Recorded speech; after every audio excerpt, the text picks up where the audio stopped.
శ్రీగురుభ్యో నమ. హరి ఓం. శ్రీ మహాగణాధిపతయే నమ. శ్రీ మహాసరస్వత్యై నమ. శ్రీగురుభ్యో నమ. హరి ఓం. యః కర్తా జగతాం భర్తా సంహర్తా మహసాం నిధిః ప్రణమామి తమాదిత్యం బహిరంతస్తమోపహం.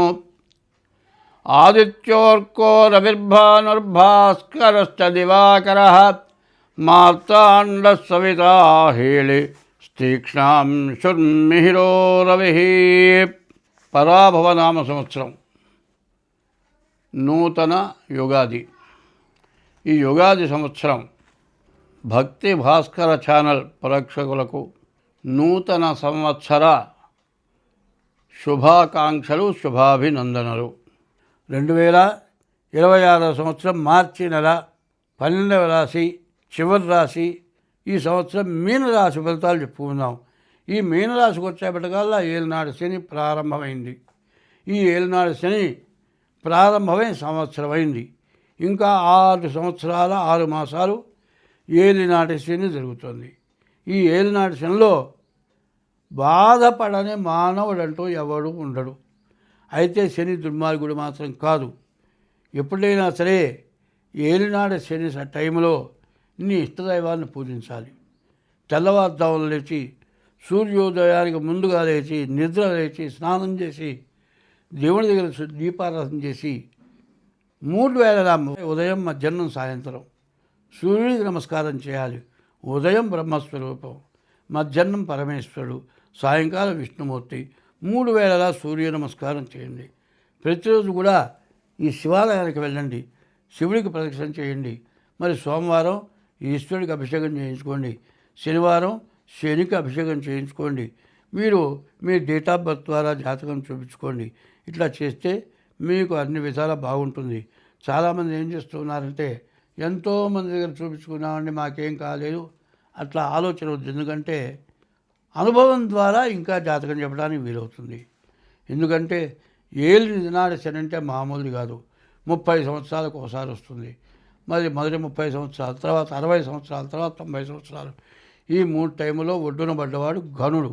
కాబట్టి ఈ మీనరాశి వాళ్ళు చాలా జాగ్రత్త పడాలి. ఈ మీనరాశి పరిస్థితి అంటే 14 ఆదాయం, 11 ఖర్చు, 14 రాజపూజ్యం, 11 రాజావమానం. మరి వచ్చే ఆదాయం కంటే ఖర్చు మిగిలే లక్షణాలు ఉన్నాయి. ఎక్కడ అజాగ్రత్త పడ్డా, ఎక్కడ పొరపాటు పడ్డా మీరు ఇబ్బంది పడతారు. జాయింట్ వ్యాపారాలు చేయొద్దు.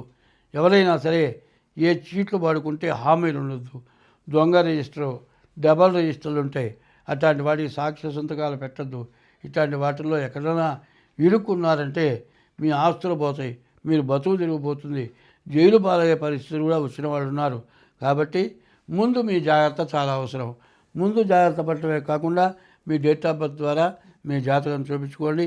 ఈ సంవత్సరం అంతా మీరు బాగుండగలుగుతారు.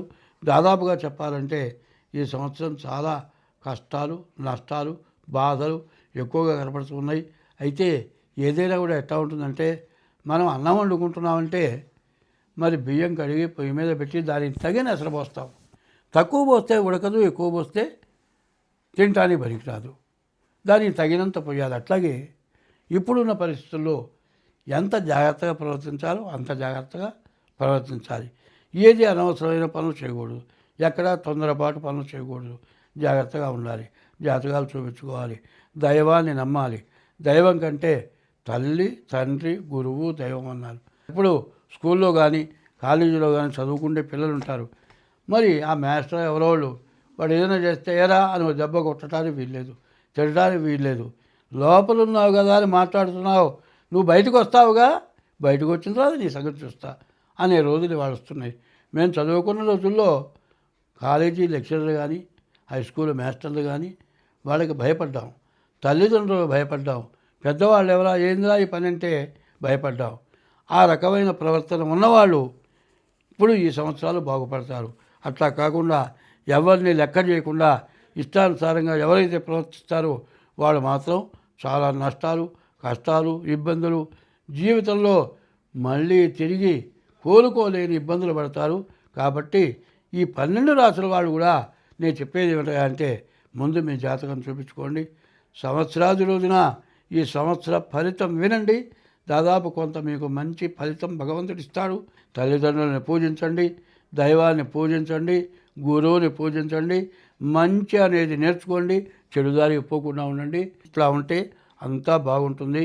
ప్రతి మానవుడు కూడా మన పక్కవాడు బాగుంటే మనం బాగుంటాం, అందరూ బాగుంటే మనం బాగుంటాం. మరి మనం మంచి చేస్తే మనకు చెడు అంటూ పోతుంది. మనకు చెడు వచ్చింది కదా అని దురాశకు పోయి దుర్మార్గమైన పనులు చేయకుండా ఉండడం మంచిది. స్వస్తి.